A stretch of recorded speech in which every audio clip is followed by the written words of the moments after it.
कि परिमेय संख्या किसमें होने चाहिए, p बटे q के रूप में।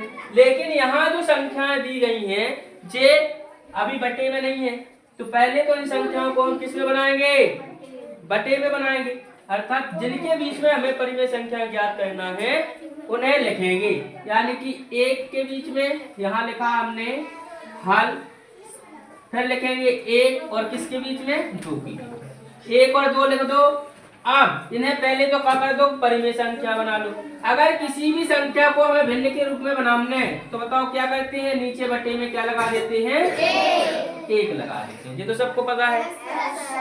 तो ये तो बन गई पहले इकाई में भिन्न में। अब कितनी परिमेय संख्या चाहते हैं, 3। कितनी चाहिए, 3। तो इतना ध्यान रखना कि जितनी भी परिमेय संख्या चाहिए हमें उतने से एक अधिक का गुणा कर देना है। जो जो संख्या हमने दी है, जो भी संख्या हमें दी गई है इनमें क्या करो, 3 चाहे तो 3 से एक अधिक कितना होता है, 4। अर्थात सभी में कितना, 4 का गुणा कर देंगे। 1 के साथ 4, 1 के साथ 4, 2 के साथ 4 और फिर यहाँ पर भी 1 के साथ 4। इतना तो सबकी समझ में आ रही ना।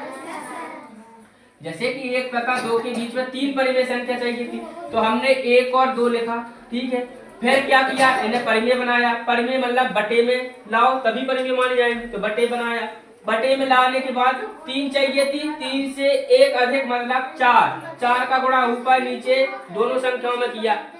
तो जब करेंगे हम तो क्या करते हैं, 4 का गुणा 1 में होगा कितना आएगा, 4। फिर 4 का गुणा 1 में होगा कितना आएगा, 4। 2 का गुणा 4 में होगा कितना आएगा, 8। और यहाँ पर 1 का गुणा 4 में होगा तो कितना आएगा, 4। जे हम पढ़ते आए हैं कि नीचे के हर कहलाते हैं, अर्थात दी गई संख्याओं में हर समान होते हैं। तो उनसे जो संख्याएं ऊपर वाली यानी कि जो अंश होंगे वो संख्याएं आने वाली संख्या कैसी होती हैं, क्रमागत होती हैं। क्रमागत का मतलब 4 के बाद क्या आएगा, 5, 5 के बाद क्या आएगा, 6, 6 के बाद क्या आएगा, 7 और 7 के बाद तो अपना 8 है ही, ठीक है। तो इस प्रकार से लिख दो 5, 6 और 7, ठीक है। और इस प्रकार से इनके बटे में, सबके बटे में क्या लगा दो, 4। और इस प्रकार से जो है हमें कितनी संख्या चाहिए थी, कितनी ज्ञात करनी थी, 3।